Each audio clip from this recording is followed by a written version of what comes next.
शाम के सुहाने समय में सूरज धीरे धीरे ढल रहा होता है। वहीं आसमान में सिंदूरी रंग बिखरा रहता है। जहां घर के सामने एक छोटे और सुंदर बागीचे में नीम के एक बड़े पेड़ की घनी छांव में बेंत की 2 कुर्सियां और एक छोटी मेज रखी हुई होती है, जिस पर निर्मला और उसकी नई बहू अंजलि बैठकर चाय पी रही होती हैं। अंजलि बड़े प्यार से निर्मला के कप में चाय डाल रही थी। रहने दो बहू, बस इतनी काफी है। ज्यादा चाय पीने से फिर रात को भूख मर जाती है। तू भी ले ले। जी मम्मी जी, मैंने ले ली है। आज मौसम कितना अच्छा है ना, हल्की हल्की ठंडी हवा चल रही है। हाँ मौसम तो ठीक है, पर बता बहू, तुझे अपना ये ससुराल कैसा लगा? अभी तो आए हुए तुझे सिर्फ 15 दिन ही हुए हैं। यहाँ मन लगा या नहीं? मम्मी जी, ससुराल तो बहुत ही प्यारा है। मुझे तो ऐसा लगा ही नहीं कि मैं किसी दूसरे घर में आई हूँ। आपने और पापा जी ने मुझे बिल्कुल बेटी जैसा प्यार दिया है। ये तो अच्छी बात है। और यहाँ के आसपास का माहौल कैसा लगा? मम्मी जी, मुझे तो ये मोहल्ला भी बहुत अच्छा लगा। यहाँ के लोग, यहाँ का वातावरण, सब कुछ बहुत शांतिपूर्ण और अच्छा है। ऐसा लगता है जैसे सब एक परिवार की तरह रहते हैं। यहाँ के लोग ना बहुत स्वीट है। बहू, इतनी जल्दी तारीफ मत करो। अभी तो तुमने सिर्फ सतह देखी है। जो जैसा दिखता है वो वैसा होता नहीं है। हकीकत कुछ और ही होती है। आप ऐसा क्यों कह रही है मम्मी जी? सब तो इतने अच्छे से मिलते हैं। वो सामने वाली मिश्रा आंटी हो या वर्मा अंकल, सब कितने सभ्य लगते हैं। सभ्य होना और संस्कारी दिखना 2 अलग बातें हैं। इस मोहल्ले के हर घर की दीवारों के पीछे एक अलग ही कहानी चल रही होती है, जो बाहर वालों को नहीं दिखती। तभी उनके सामने वाले घर का गेट खुलता है। शर्मा जी हाथ में खाली झोला लेकर बाहर निकलते हैं। वो इधर उधर देखते हुए बाजार की तरफ बढ़ने लगते हैं। तभी निर्मला उन्हें देखते ही कहती है, अरे शर्मा जी प्रणाम, बाजार जा रहे हैं क्या? जी हाँ निर्मला बहन जी, बस थोड़ा सब्जी वब्जी लेने जा रहे थे। अच्छा, वैसे शर्मा जी आज चेहरे पर बड़ी चमक है। गुलाब जामुन का स्वाद कैसा था? बड़े मजे से खा रहे थे आप? निर्मला की बात सुनकर शर्मा जी एकदम ठिठक जाते हैं। उनके चेहरे का रंग उड़ जाता है और वो पसीने पसीने हो जाते हैं। आप ये क्या कह रही हैं? कौन सा गुलाब जामुन? मैंने कुछ नहीं खाया। अरे अब छोड़िए भी शर्मा जी, मैं तो बस स्वाद पूछ रही थी। जाइए सब्जी ले आइए, वरना देर हो जाएगी।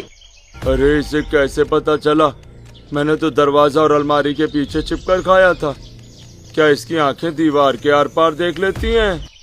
शर्मा जी बिना कुछ बोले तेज कदमों से वहाँ से निकल जाते हैं।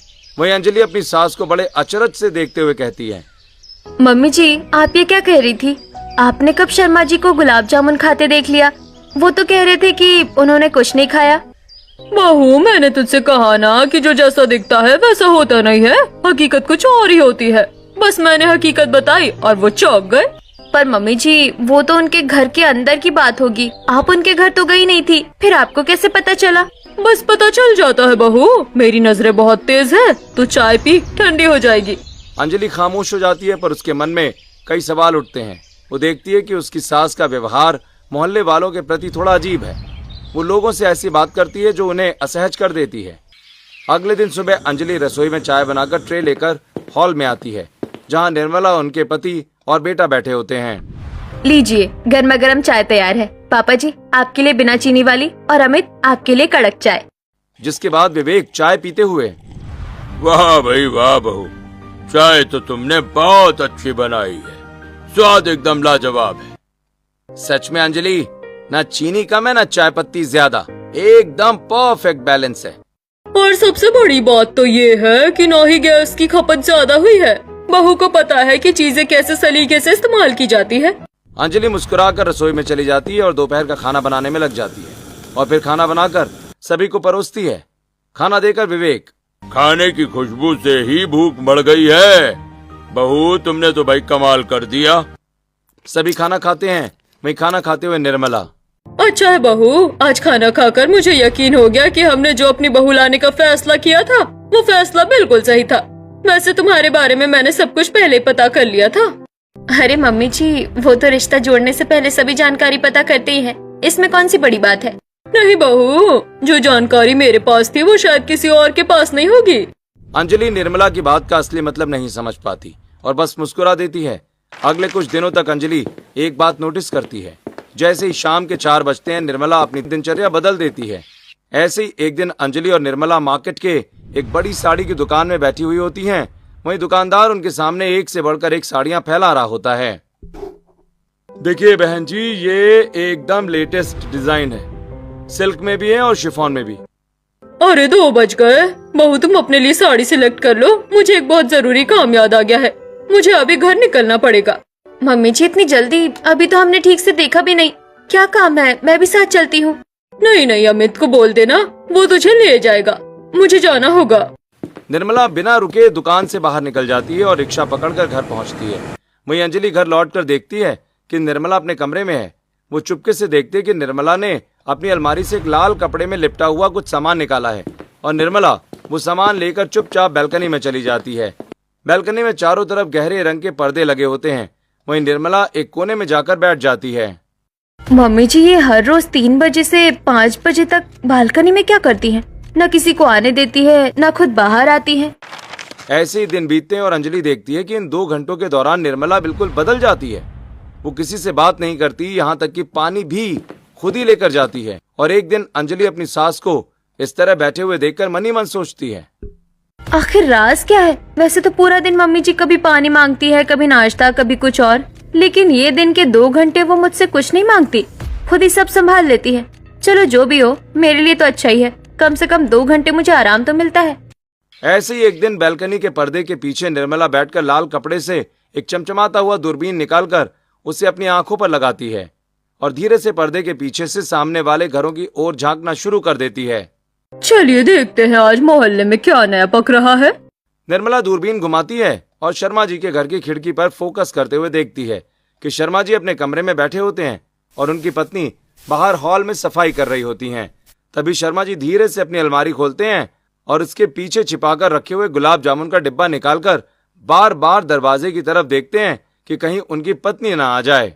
ओहो मिस्टर शर्मा जी, आपको नहीं पता कि मैं सब देख रही हूँ। बेचारी मिसेस शर्मा इतना कोशिश करती है आपके लिए, इतना मेहनत से शुगर फ्री खाना बनाती है ताकि आपकी शुगर न बढ़े, और आपको देखो क्या मजे से गुलाब जामुन और रसगुल्ले निपटा रहे हैं।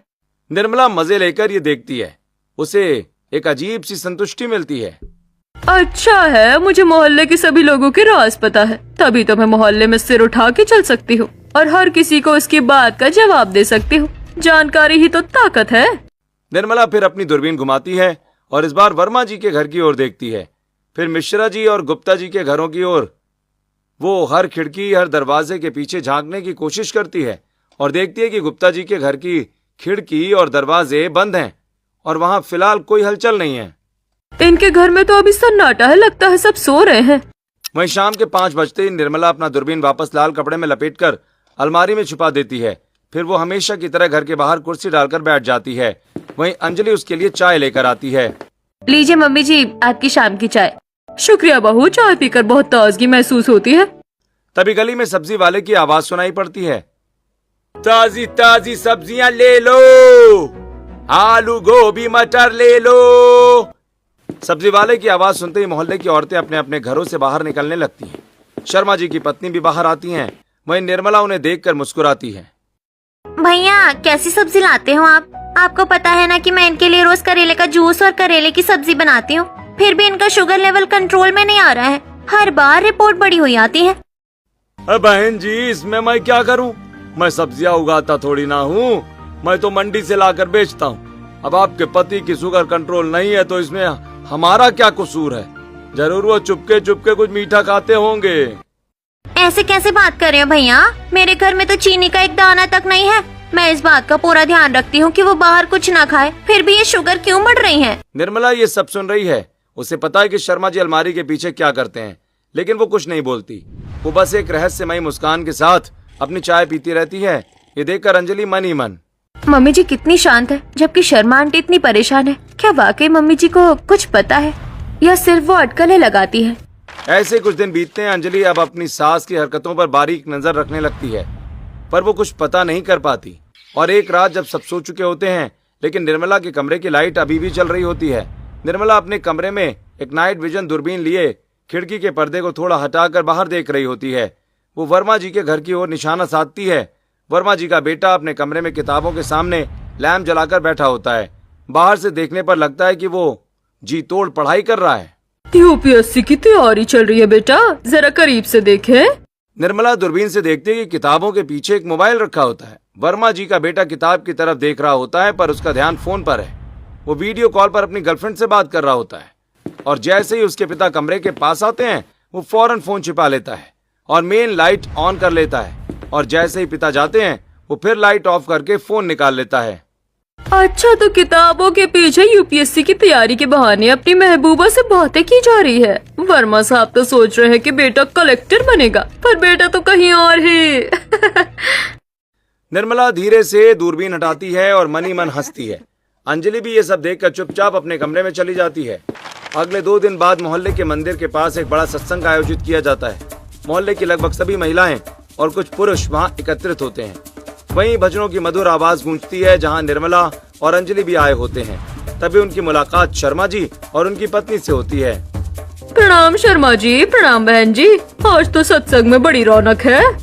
हाँ निर्मला बहन, बस भगवान का नाम लेने चले आए, मन को शांति मिलती है। सही कहा आपने। वैसे शर्मा जी, आज आपके चेहरे पर एक अलग ही रौनक दिख रही है। कहीं आजकल चीनी की चोरी तो नहीं कर रहे हैं आप? अरे नहीं, मैं क्यों चोरी करूंगा? आप भी क्या मजाक करती हैं? मजाक नहीं शर्मा जी, बस एक चेतावनी है। याद रखिएगा, इंसान से तो आप छुप सकते हैं, पर भगवान सब देख रहा है। ऊपर वाले की नजर से कुछ नहीं छुपता, और कभी कभी तो बगल वाले की नजर से भी नहीं। निर्मला बहन, कैसी बातें कर रही हैं आप? इन्होंने तो हफ्तों से चाय में चीनी तक नहीं देखी है। अरे बहन जी, आप भी भोली है। कभी कमरे में जाकर देखिएगा कि शर्मा जी अपनी भारी वाली अलमारी के पीछे आखिर करते क्या रहते हैं। अलमारी सिर्फ कपड़े रखने के काम नहीं आती, राज छुपाने के काम भी आती है। ये सुनते ही शर्मा जी के हाथ पांव फूल जाते हैं। वहीं अंजलि जो पास ही खड़ी थी, वो अपनी सास की बातें सुनकर अपनी सास के कान में, मम्मी जी, ये कैसी बातें कर रही हैं आप? चलिए यहाँ से। अलमारी के पीछे कौन क्या करेगा? चलिए, सत्संग शुरू हो गया है, ध्यान लगाते हैं। शर्मा जी तुरंत अपनी पत्नी का हाथ पकड़कर भीड़ में से आगे निकल जाते हैं। वहीं अंजलि निर्मला को एक तरफ ले जाती है और मम्मी जी, आपको सबके सामने ऐसी बातें शोभा नहीं देती। किसी के घर में कोई क्या कर रहा है, ये हमें बताने की क्या जरूरत है? लोग आपके बारे में क्या सोचेंगे? लोग वही सोचेंगे जो मैं उन्हें सोचने पर मजबूर करूंगी। तू अभी छोटी है बहू, तू नहीं समझेगी। अगले दिन मोहल्ले के चौराहे पर हलचल चल रही होती है। वर्मा जी आज बहुत खुश हैं और सबके बीच खड़े होकर मिठाइयों के डिब्बे खोल रहे होते हैं। वहीं मोहल्ले के कई लोग इकट्ठा होते हैं। अरे भाई आइए आइए, सब लोग मुंह मीठा कीजिए, आइए, बहुत खुशी का दिन है। अरे वर्मा जी, अभी तो परीक्षा का रिजल्ट भी नहीं आया भाई, फिर मिठाई किस बात की? अरे भाई, रिजल्ट तो बस एक औपचारिकता है। मेरा बेटा रात रात भर जाकर यूपीएससी की तैयारी कर रहा है, दिन रात किताबों में डूबा रहता है। मुझे पूरा यकीन है कि वो इस बार आईएएस जरूर या फिर आईपीएस जरूर बनेगा। इसी आत्मविश्वास में मैं पहले ही मिठाई बांट रहा हूँ। तभी निर्मला वहाँ से गुजरती है। वो रुककर वर्मा जी की बातें सुनती है, फिर उनके पास जाकर, वर्मा जी, आपका लड़का तो वाकई कमाल की पढ़ाई कर रहा है। रात की खामोशी में भी उसकी मेहनत चमकती है। शुक्रिया निर्मला बहन जी, देख लेना, मेरा नाम रोशन करेगा वो। वो तो ठीक है, बस एक बात का ध्यान रखिएगा। उसे कहिएगा कि परीक्षा में वो किताबों के पीछे छुपे हुए ज्ञान का इस्तेमाल करे, वरना दिल और रिजल्ट दोनों ही टूट जाएंगे। वर्मा जी का बेटा जो पास ही खड़ा था, ये सुनकर सुन्न पड़ जाता है। उसका चेहरा सफेद पड़ जाता है। आंटी, आप क्या बोल रही हैं? मैं किताबों के पीछे क्या करता हूँ? बेटा, जो तुम सोच रहे हो ना, मैं सब जानती हूँ। और हाँ, तुम ये भी ध्यान रखना, मेरी निगाह सब पर है। तुम अपने मम्मी पापा से झूठ बोल सकते हो, दुनिया से छुपा सकते हो, लेकिन मुझसे कोई सच्चाई छुपा नहीं सकते। मेरी नजरें सब जगह रहती है। वर्मा जी का लड़का घबराकर वहाँ से हट जाता है। अंजलि ये सब देखकर मनी मन सोचती है, हे भगवान, मेरी सास कैसी बातें करती है। मुझे तो अब अपनी सास से डर लगने लगा है। ये कोई साधारण महिला नहीं, बल्कि एक चलता फिरता जासूसी नेटवर्क है। इन सब के बाद से अंजलि बहुत सहमी सहमी से रहने लगती है। ऐसे कुछ दिन बीतते हैं और एक दिन अंजलि किचन में काम कर रही होती है। वो बार बार पीछे मुड़कर देखती है कि कहीं निर्मला उसे देख तो नहीं रही। तभी अचानक उसके हाथ से एक चीनी मिट्टी का बर्तन छूटकर फर्श पर गिरता है और चकनाचूर हो जाता है। उफ, ये क्या हो गया? अब अगर मम्मी जी को पता चला तो? कहीं वो अपनी बालकनी से यहाँ तो नहीं देख रही थी? अंजलि जल्दी जल्दी टुकड़े समेटने लगती है। ऐसे ही दोपहर में वो अपने कमरे में कपड़े प्रेस करने बैठती है, पर डर के मारे उसका हाथ कांप रहा होता है। प्रेस ज्यादा गर्म हो जाती है और अमित की एक शर्ट पर हल्का सा जलने का निशान पड़ जाता है। वो बुरी तरह घबरा जाती है। हे भगवान, ये क्या हो रहा है मुझे? ऐसा लगता है जैसे घर के हर कोने में मम्मी जी की आंखें लगी हुई हैं। तभी निर्मला कमरे में प्रवेश करती है। अंजलि एकदम उछल पड़ती है और जलते हुए कपड़े को छुपाने की कोशिश करती है। क्या हुआ बहू, इतनी डरी डरी सी क्यों है? मम्मी जी, सच कहूँ तो आजकल मुझे ऐसा लगता है कि जैसे आपकी 1000 आंखें हैं जो पूरे मोहल्ले में रहती है। आपके पास कोई गुप्त सीसीटीवी कैमरा है क्या? आप हर किसी पर नजर रखती हैं। कहीं ऐसा तो नहीं है कि आपने मुझ पर भी नजर रखी हो? नहीं बहू, तू गलत समझ रही है। तू तो अपने घर की है, मुझे तुम पर नजर रखने की कोई जरूरत ही नहीं है। मुझे तो पता है ना कि मेरे घर वाले कैसे हैं और क्या करते हैं। मेरा ध्यान तो सिर्फ उन मोहल्ले वालों पर रहता है जो बाहर से कुछ और अंदर से कुछ और है। अंजलि को थोड़ी राहत तो मिलती है, पर उसका डर पूरी तरह खत्म नहीं होता।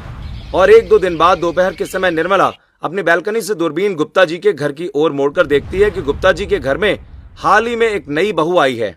चलिए देखते हैं नई बहू का क्या हाल है। निर्मला दूरबीन से देखती है कि गुप्ता जी की बहू किचन में बहुत परेशान है। उसने स्लैब पर मोबाइल रखा है और यूट्यूब पर गोल रोटी बनाने का वीडियो देख रही है। वो रोटी बनाने की कोशिश तो करती है, लेकिन रोटियां जल जाती हैं और सब्जी में भी काला धुआं निकलने लगता है। तभी वो रोने जैसा मुंह बनाकर अपने फोन में जोमेटो ऐप खोलती है। ओहो, तो ये है आज की पीढ़ी का राज, यूट्यूब से पढ़ाई और जोमेटो से विदाई। थोड़ी देर के बाद एक डिलीवरी बॉय आता है। गुप्ता जी की बहू बड़ी चतुराई से इधर उधर देखती है और पार्सल लेकर किचन में घुस जाती है। वो होटल का खाना अपनी प्लेटों में सजाकर रोटियां गर्म करके डाइनिंग टेबल पर रख देती है। ये सब देखकर निर्मला अपने आप से, चतुर तो बहुत है पर मेरी नजर से नहीं बन सकती। शाम को गुप्ता जी की पत्नी अपनी बहू के साथ निर्मला के घर आती हैं। तब निर्मला गुप्ता जी की पत्नी से, आइए आइए गुप्ता जी की धर्मपत्नी और बहू रानी, कैसी चल रही है गृहस्थी? क्या बताऊं निर्मला बहन, मेरी बहू तो साक्षात अन्नपूर्णा है। क्या लाजवाब खाना बनाती है।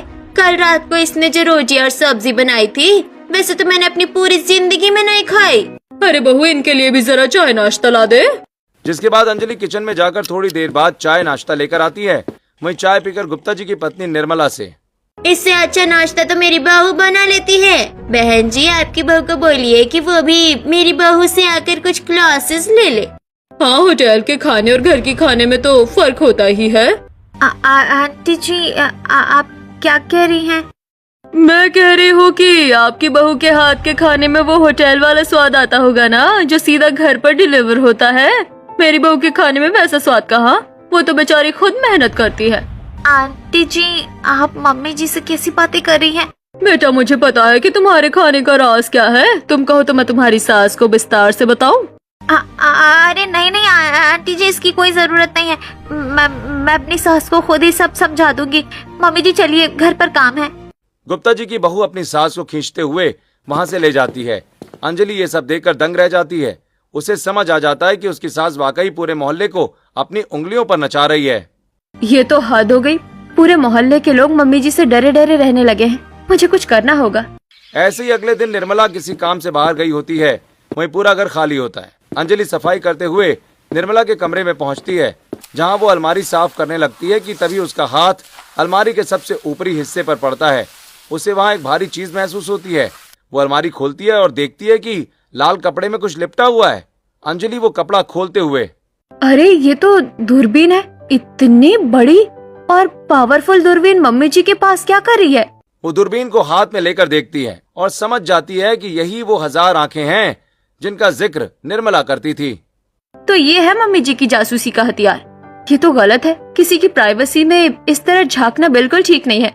मम्मी जी इसका क्या करती होंगी? तभी घड़ी में 3 बजते हैं। अंजलि को याद आता है कि निर्मला के वापस आने का समय हो गया है। वो जल्दी से दूरबीन वापस रख देती है और कमरे से बाहर निकल जाती है।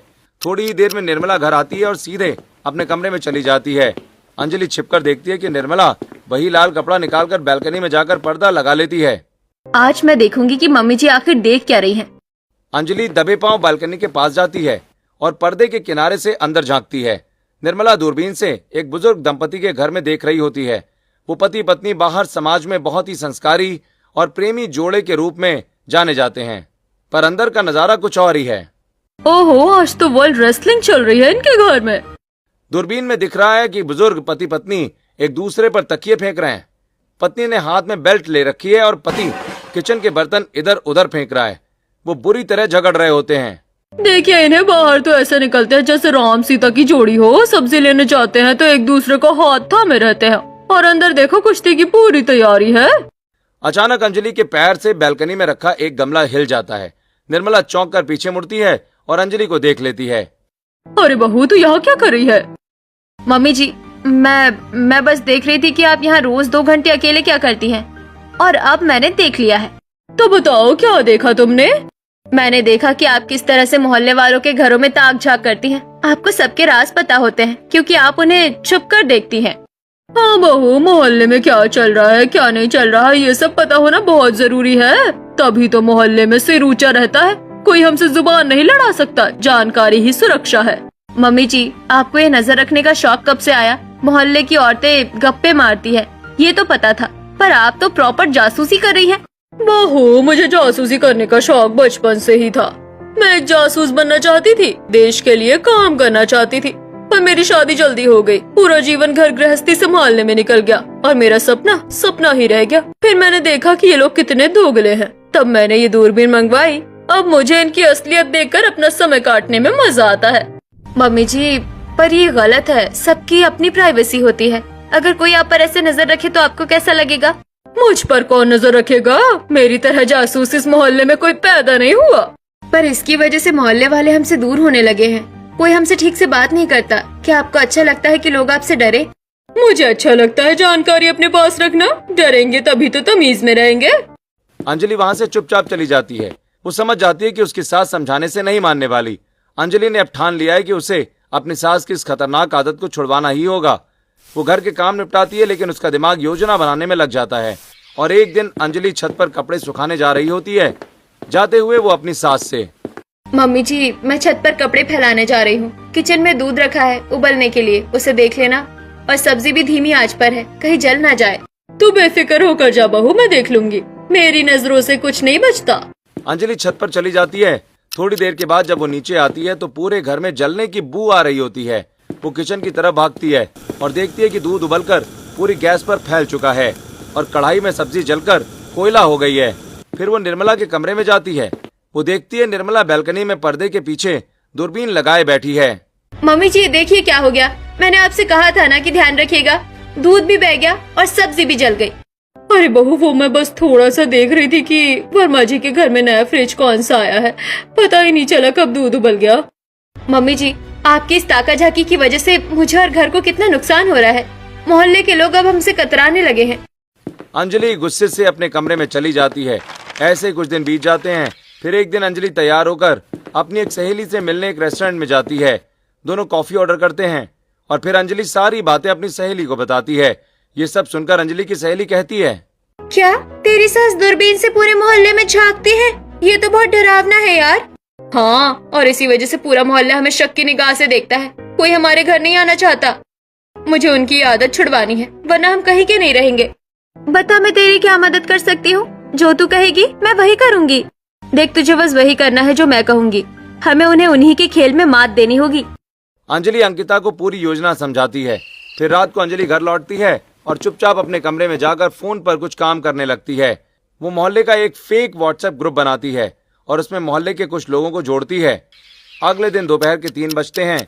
निर्मला हमेशा की तरह अपनी बैल्कनी में पहुंचकर दूरबीन निकालती है। वो सामने वाले के घर की बैल्कनी की तरफ फोकस करती है। अचानक वो झिझक जाती है। वो देखती है कि सामने वाले घर की बैल्कनी में कोई लड़की एक बड़ी सी दूरबीन लेकर खड़ी है और सीधा निर्मला की बैल्कनी की तरफ देख रही है। अरे ये लड़की कौन है? ये मेरी तरफ दूरबीन क्यों ताने हुए है? क्या ये भी जासूस है?